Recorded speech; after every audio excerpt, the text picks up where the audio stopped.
السلام عليكم ورحمة الله وبركاته. كسر تجمع وأنا قاعد من عبدي. الموضوع ما تحن قادم دونا ومحي فرق ودحيا 3G and 4G. أنت أنا 10 كوا جود قليل وحان سيسا من دونا استعادة أنا هاي أربع كوسابسن 10 كنا وقرانت وحن شرح إنه حويان 3G يا 4G أنت أنا كل قليل أما أنا جود قليل 10 كوا أما موضوع أما فرق وكلا دحيا لوضع أري waxaan sharaxi doonaa horta waa maxay G-gan la socda numberanta iyo waa maxay 3G iyo 4G-gan aan maanta mawduuceena ku qaadan doono. ugu horaantii haddaan wax ka taabto 3G iyo 4G oo isku duuban aanan kala saarin farqiga u dhaxeeya kaliya markii aad maqashay 3G iyo 4G waxa dhigtaada markiiba ku soo dhacaya 3G-na laga hadlayo internet ama speedkiisa ha ahaado ama dhinac kale ha لكن ما فكر قصاص أما موضوع قصاص با 3G يا 4G waxa loo asteeyaa ama loo yaqaana marka generation intuu oo technology uu ka soo baxo generation kala galo tusaale ahaan oo kale waxa tusaale noogu filan inaan dib ugu noqono berigii hore waxa la isticmaali jiray mobile loo yaqaan Nokia 310 qoslay oo dhulkeena ka badnaa oo loo isticmaali jiray in lagu hadlo ama message lagu diro waqtiga ma suurta gali jirin in internet la isticmaalo email la isku diro Facebook la isticmaalo ama Google la isticmaalo ma suurta gali jirin waayo mobilka ayaa saaciday saas awgeed generation-ka macnaha tadawarka ama horumarka uu sameeyo technology-ga ayaa loo yaqaanaa 4G iyo 3G iyo 1G iyo 2G farqiga u dhaxeeya haddaan soo degno in kastoo casharka aan ku arki doono laakiin waxaan in yar ka sii tataaban doonaa waa maxay farqiga u dhaxeeya 3G iyo 4G 3G iyo 4G waxa weeyaa waqti farqiga u dhaxeeya waxa weeyaan horumar laga sameeyay technology-ga oo kaliya weeyaan ha noqoto xagga internetka ha noqoto xagga technology-ga meel kasta ha noqoto waa devices-ki tusaale ahaan oo kale 3G which are devices and 3G loo isticmaali jiray aan laakiin imika loo isticmaalo 4G oo waayo aan saaciday 4G in lagu isticmaalo way jiraan devices 4G la soo saaray oo 3G loo isticmaali karay saas oo kale tadawarka horumarka la sameeyay ayaa loo yaqaanaa generation amba fourth generation amba 3G third generation second generation and first generation qaybaha uu leeyahay 3G generationku waa afar qaybood oo markii hore ka bilaabmay afarta qaybood waxa ugu horeeyay first generation loo yaqaan number 1G oo kaasoo lagu asteeyo in uu yahay xagii uu ka bilaabmay technology-gu oo tusaale ahaan oo kale telecommunication-ka amba isku xiriirka dadweynaha waxa berigii hore ama waqtigii hore la isticmaali jiray mobile ana loo isticmaali karin in lagu diro message in lagu isticmaalo internet in lagu isticmaalo apps application-nada imika jiro kala Android-ka ama iPhone oo kale lagu isticmaalo ana ma waqtiga jirin tusaale ahaan oo kale mobilada ilaa hadda ay dhul ku saaraan tusaale ahaan oo kale askarta mobilada ay isticmaasho telecommunication-ka kaas ayaa ugu horeeyay wax la isticmaalo oo loo isticmaali jiray oo kaliya in lagu hadlo aan message lahayn ana lahayn in internet la isticmaalo waxa ku soo xigay second generation ku waxa uu kaga duwanaa first generation waxa kaliya waxa loo isticmaali jiray in message lagu diro adoo isticmaalay MSN oo calling-kiina uu leeyahay una ka sii fududaaday una ka sii yaraaday in la devices-ka ama agabka amba qalabka la isticmaalaya uu ka yar fudud yahay first generation-ka oo tusaale ahaan oo kale mobilada Nokia ama 310 waxa loo isticmaali jiray kaliya in message lagu diro dadna laga qaraaco oo ilaa haddana aad laga yaabaa in aad xasuusatid aan bardhawid un heedanba waqti yar oo gaaban ahayd markii laga soo gudbay second generation haddaan soo gudubno third generation amba 3G wuxuu ahaa 3G waa markii ugu horeysay technology-ga abid laga sameeyay horumar qeyr caadiya oo in devices-ki ama internet-ki uu soo baxo oo loo isticmaalo mobiladii oo markii hore ku koobnaa internet-ku markii 2G la joogay in loo isticmaalo laptop-is oo khaas ah iyo kombiyuutarada caadiga ee personal computers-ka loo isticmaalo laakiin 3G waxa available noqday ama uu fududeeyay in internetka lagu isticmaalo adigoo isticmaalaya mobilkaaga oo basic internet ahaa ama basic coding websites ka ahaa website-dadan core-ka basic lahaa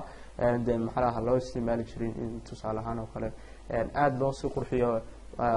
images iyo waxa lagu soo qurxiyo in available ah waayo internetka aad u yaraa awgeed basic internetka lagu isticmaali jiray Google oo kale Facebook oo kale lagu isticmaali jiray 3G oo laba qaybood ku sii ka baxay markii first bilowgii markii la bilaabay basic waxa loo isticmaali jiray basic website coding laakiin markii dambe loo isticmaalay in horumar aad loo sameeyay 3G oo ilaa hadda aan isticmaalo mobilada badan ilaa hadda aan kula hadlayo aan isticmaalino 3G 4G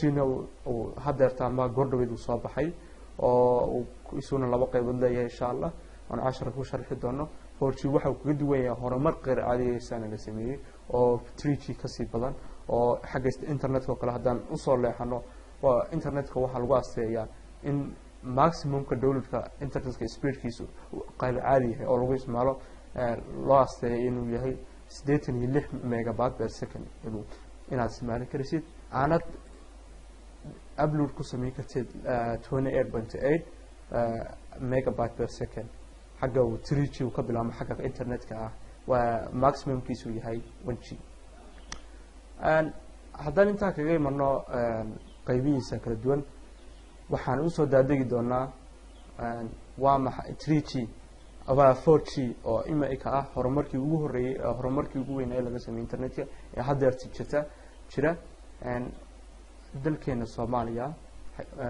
available ma ka yahay oo ma laga isticmaalaa mise laga isticmaalo okay su'aashaan ka jawaab doonaa oo u badan in xal laga isticmaalo laakiin imika aan ku maqalno oo kaliya ama aan warkeyga haynaa ogeysiiskiisa in shirkad kaliya ay keentay 4G oo loo yaqaan shirkadda Somtel oo ilaa hadda wali modemkiin bay soo bandhigtay laakiin gobolada Soomaaliland oo kale ma soo wada gaarin Saabuur oo kale awdal ma soo gaarin saan warku ka hayno insha Allah aan xataa booqanay xarunta Somtel on macnaha weydiinay ma soo gaarin dhulkeena may lama soo gaarin gobolka awdal biiri laakiin laba gobol oo kaliya buu ka soo gaaray oo caasimadda Soomaaliland halkiisa uu ka jiro iyo Burco oo gobolka Togdheer okay 10 ayaan iska guda gali doonaa kabacdi ayaan soo noqon doonaa insha Allah daawasho okay 10 ayaan iska guda gali doonaa marka ugu horeysa waxaan sharaxi doonaa bal farqiga u dhaxeeya labada eray ee 4G iyo 3G aan hore soo sheegnay mawduucan hordhacayna hore aan ku soo sheegnay bal farqiga laakiin insha Allah ka sii yara faahfaahin doono farqiga u dhaxeeya 4G iyo 3G wax kala kuma kala duwanaa kaliya waxay ku kala duwan yihiin horumarka lagu sameeyay technology-ga dhinac walba ahaada qaybta internetka qaybtii agabkii iyo qaybta devices-ka dhamaan gebi ahaan waxa lagu sameeyay macnaha horumarka lagu sameeyay ayaa loo kala yaqaanaa first generation iyo third generation okay xagga internetka hadaan soo qaadano oo insha Allah imika device-ka xagga 4G imika ka dhisan yahay ama laga horumariyay oo yahay qaybta internetka ayaa maximumka marka internetka speedkiisa ay ku kala duwan yihiin markaan wax ka taataabno 4G waxa la yiraahdaa maximumka waxa uu gaaraa 86 megabyte per second ayuu gaaraa xagga uu uploadingkiisa marka wax la upload gareeyay bal lagu shubay internetka gudihiisana uu ka gaaro 8 megabyte oo 29 megabyte per second 3G haddaan dib u soo noqono 3G maximumkiisa ayaa ah 1 megabyte 1 megabyte na 4G ayaa ka bilaabma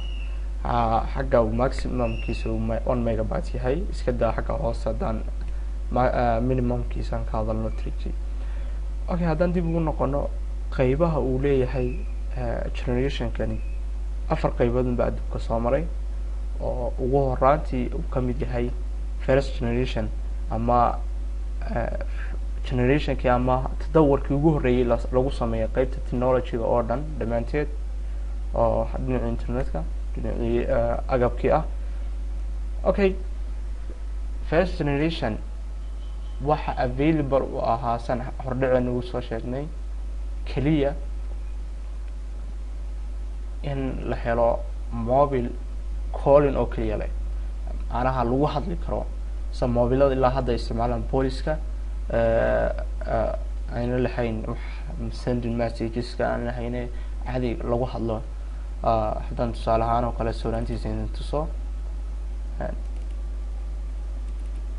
mobiladaas oo kale mobilkaas oo kale first generation oo ilaa hadda waxaa isticmaalay military-ga markay dagaal geliyaan oo kale inay communication ku sameeyaan mobiladaas oo kale ma lahayn message lagu diro internet lagu isticmaalo sawiraan lagu kaydsado ma lahayn sadarkiisi. laakiin second generation markii loo soo gudbay ayaa waxaa lagu soo diray in message la isku diri karo oo communication-kii uu ka qayb qaato in message-na lagu wada hadli karo ama la isku diri karo oo mobilada deviceska message la isku diri jiray oo hore u taqaanin Nokia-gan oo dhulka geyga Soomaaliyeed caan uga ahaa oo beriga hore la isticmaali jiray Nokia loo oran jiray Toshle dadkeena noo yaqaanaan waqooyiga Toshle ayaa loo yaqaanaa mobiladaas oo kale ee la isticmaali jiray. mobiladan oo kalena waa second generation ama 2G iyo 310 oo dhulkeen aad uga caan ahaa. waxaan tusaale ugu soo qaadanay ay tahay in aan fahmi karno mobiladan oon aragnay. mobiladan kale internet laguma isticmaali karin, sawiraano ma lahayn oo sawiraan packagekiisu uu khafiifiyo oo color lahayn lagu isticmaali jiray haddii sawiraan leeyahay. mobiladan oo kale ayaa la isticmaali jiray. haddaan soo qaadano 3G waxaa tusaale ku ah 2G iyo 3G haddaan ka imano 1G iyo 2G haddaan ka imano 3G usoo gudubno 3G ilaa haddadan ayaa la isticmaalaa. waxaa kamid ah 3G-ga isticmaalisha mobilkaaga imikaad haysatid smartphone-ka ah amba Nokia-ga ah haddii uu mar available u yahay ama laga heli karo in laga isticmaalo internet ayaa waxaa loo yaqaanaa 3G oo sawirka ku kaydin karo oo memory leeyahay oo ilaa hadda la isticmaalo. 4G-na wuxuu kaga duwan yahay kaliya waxa weeyaan deviceskiisa weli adduunka ma wada gaarin hawlihiisana waa lagu gudi jiraa. 4G si dhamaystiran looguma gudbin waayo qaybtiisa internetka way kala duwan yihiin deviceskiisa. device waxaa soo bixi doona insha Allah mustaqbalka devices aad soo karto beriga aad soo karto imika macquul ma aha in la sameeyo hadda toole oo qeyr caadi noqon doona. sida tusaale ahaan oo kale 2002 lama lahayn de qofna aqligiisa ma gelinayn internet ayaa lagu wada xiriiri karaa oo qof jooga Ingiriiska ayaa Soomaaliya iskula xiriiri karaan caadi iyo sarki lasma lahayn. saas oo kale insha Allah horumar u sameeyo technology oo shilba shilka ka dambeeyo oo ku sameeyo. okay inta hadda kaga yimaadno sharaxaad guud oo generation-ka ama 2G iyo 4G iyo 3G aan insha Allah aan ku soo qaadanay waxaan idin tusi doonaa bal geygana Soomaaliyeed dhammaanteed Soomaali oo dhan 4G available ma ka yahay. saashaas ayaan ka jawaabtay. available macnaha laga heli karaa haa laga heli karaa. waxaa kamid ah in laga helo shirkadda Somtel ayaa soo bandhigtay isla sanadkan ku jirnay 2015 4G ama fourth generation not device maaha devices waxa weeyaan waa internet oo ay soo bandhigtay insha Allah ana dhammaan geeyga Soomaaliyeed ma wada gaarin oo gobollo ay ma gaarin sida gobolka Awdal oo kale aan weli gaarin ayaan insha Allah tusi doonaa. page waxay leedahay Facebook ayay waxay ku leedahay page u khaasa shirkadda Somtel oo ogeysiisii waxaa lagu soo bandhigo. page-keegaas ayaan waxaan ka helnay news kamid yahay inay soo bandhigtay 4G newskii anagoo ka daalacanaynayaan website-ka soo bandhignay. website-ka insha Allah website-kana idinka tusi doono macluumaad intaa kasii dheer oo shirkadda ku saabsan aan page-keega ka heli doono. okay ugu horreynta waxaan gelaynaa waxa weeyaan website-keena oo TH3 Tejmaal ah. th3 tajmaal waxaa yaala newska markaad tagtid category ama pageka newska markaad gashid waxaad xagga scroll downka waxaad ka helaysaa shirkadda Somtel oo soo bandhigtay adeeggeega cusub ee 4G maybe ama router oo kale la mid tahay waad akhrisan kartaa routerkan ay soo bandhigtay shadowid Somtel oo ka mid yahay device-ka soo bandhigtay USB oo kale oo router shirkaddu waa shirkaddii ugu horreysay ee soo bandhigta run ahaantii geega Soomaalida ka jirta ee soo bandhigta qaybtan 4G oo qaybtiisa internetka ah inkastuuna wada gaarin geega Soomaalida laakiin insha Allah waxaa la filayaa in uu wada gaaro oo xataa iminka ay sameysay 50% qiimo dhimis ay ku sameysay oo habeen intay hoteelada ay fadhiistaan shaqaalaha Somtel ay soo bandhigto laga wada iibsado oo qiimo dhimis 50% ah ay ku sameyso tusaalahaan oo kale Hargeysa ay ka sameysay qiimo dhimis qaar caadi ah oo 50% ah qaybtiisan 4G waa kan siis waxa loogu baaqay macaamiisha ku nool Hargeysa in aan ku soo sameeyno qiimo dhimis adeega 4G 50% adiga arkaya 50% oo soo doona internetka waa $50 $50 ayaa lagu soo geliyay waxa kale ay ka sameysay qiimo dhimistan newskayga pageka ku saabsan imikadan ba u jeedin Somtel inay gaadhay Boosaaso Muqdisho iyo Garowe ay gaadhay oo Soomaaliya kamid ah Somaliland ay ka gaadhay Berbera iyo Hargeysa oo caasimadda Somaliland ah iyo Burco oo kan Burco habeenkii Burco ay ku sameysay City Palace oo ku yaala Burco waxa ku sameysay qiimo dhimistan adeega fideogii bandhiga Burco carwada wareegtay inuu bixiyo insha Allah taasha okay intaas ayaan kaga imaanaynaa mawduuceena insha Allah waxaan filayaa inaad fahanteen 4G iyo 3G waxay ku kala duwan yihiin oo tadawur laga sameeyay technology-ga dhinac walba oo horumar caadi laga sameeyay oo lagu aseeyo horumarkii ugu weynaa ee generationadan afarta ah lagu sameeyay waxa 3G markii loo soo gudbay oo wax badan lagu soo biiriyay adduunka oo mobile gacanta oo awal loo isticmaali jiray laptop gun internet laga isticmaali jiray imika mobile-kaaga aad ka isticmaali kartaa adoo meel kasta jooga oo 4G generation waxa kamid ah internetka one place ayaad ku isticmaali jirtay laakiin imika Somtel say imika